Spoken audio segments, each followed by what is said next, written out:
Hello students, आज हम modern book का चैप्टर 4 स्टार्ट करने जा रहे हैं, मैथमेटिकल इंडक्शन। ये मॉडर्न बुक की फर्स्ट एग्जांपल है, ये वाली मॉडर्न बुक। इसकी फर्स्ट एग्जांपल मैं आज करवाने जा रही हूँ। इसकी स्टेटमेंट है फर्स्ट की, if P N is a statement n+1 n+2 is divisible by 12। P N हमें स्टेटमेंट दी हुई है। पी एन का मतलब होता है प्रिंसिपल ऑफ मैथमेटिकल इंडक्शन। तो इसकी स्टेटमेंट है n+1 n+2। ये नंबर जो दिया है इज डिविजिबल बाय 12। ये नंबर किससे डिविजिबल है? 12 से। Prove that P3 and P4 are true.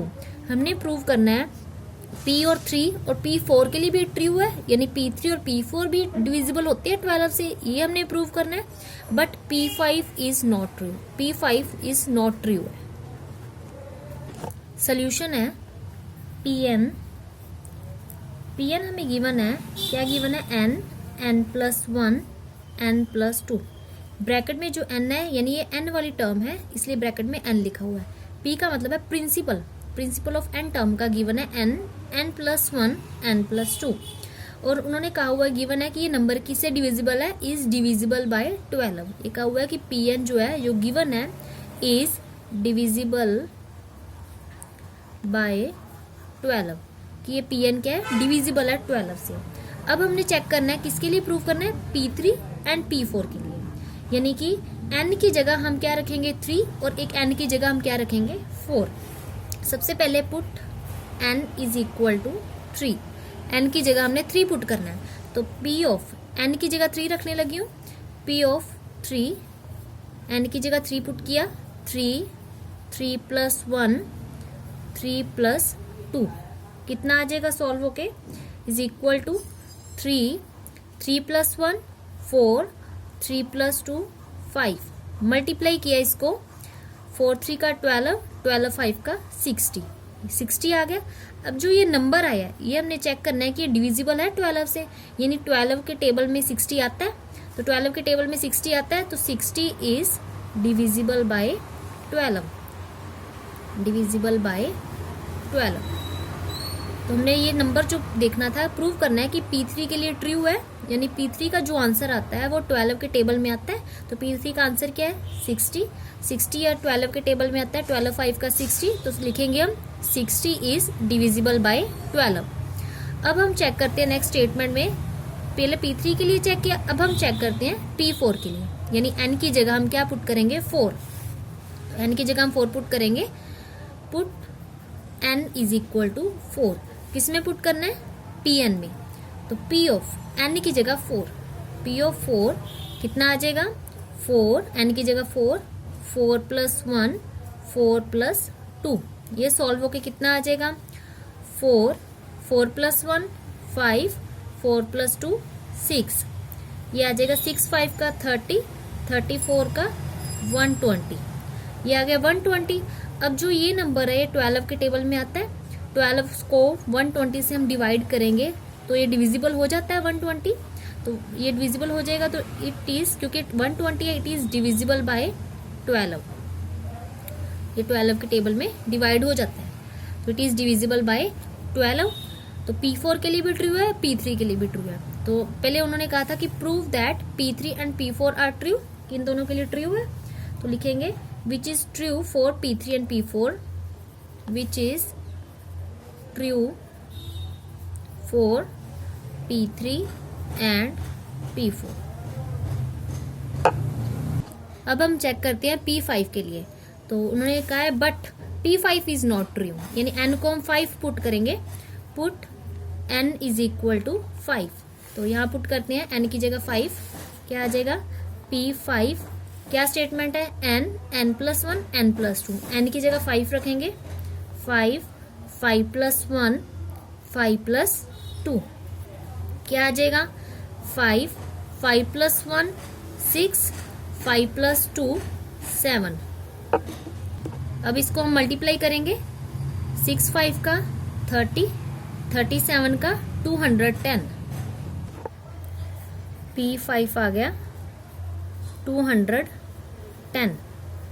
अब ये 210 है, ये डिविजिबल है 12 के टेबल में, यानी 210 को 12 से डिवाइड करो, ये 12 के नंबर में टेबल में 210 आ रहा है, यहाँ 21 है, तो 12 के टेबल में 21 नहीं आता, तो लिखेंगे it is not divisible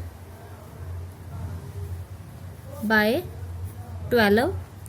so P5 के लिए result not true, so result is not true for P5। P5 के लिए रिजल्ट ट्रू नहीं है, ये आंसर आ गया, यही प्रूव करना था। अब मैं सेकेंड एग्जाम्पल स्टार्ट कराने जा रही हूँ। स्टेटमेंट है Pn कितना गिवन है, 2 की power 3n minus 1 is an integral multiple of 7। यानी हमें गिवन है कि ये नंबर जो है किससे मल्टीपल है, 7 के मल्टीपल में है।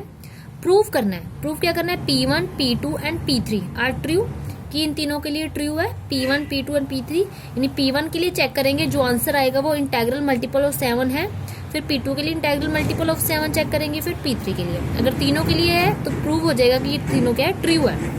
तो सोल्यूशन स्टार्ट करते हैं।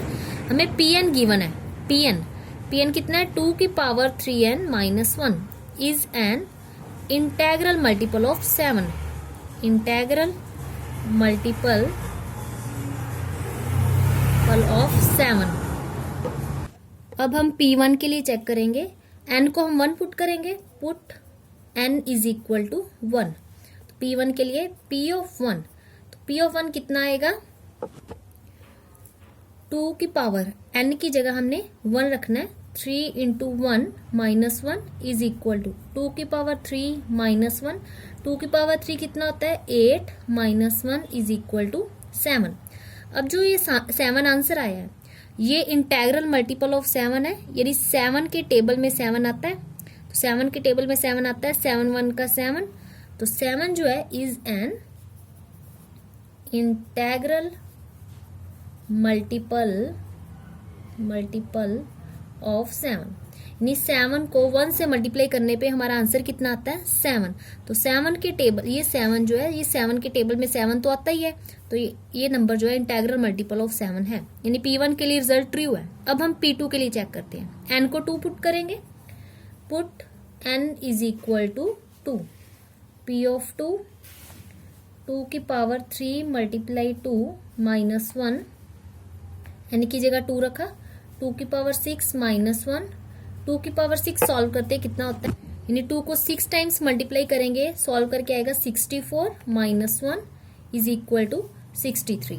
अब जो ये 63 है, ये 7 के टेबल में 63 आता है।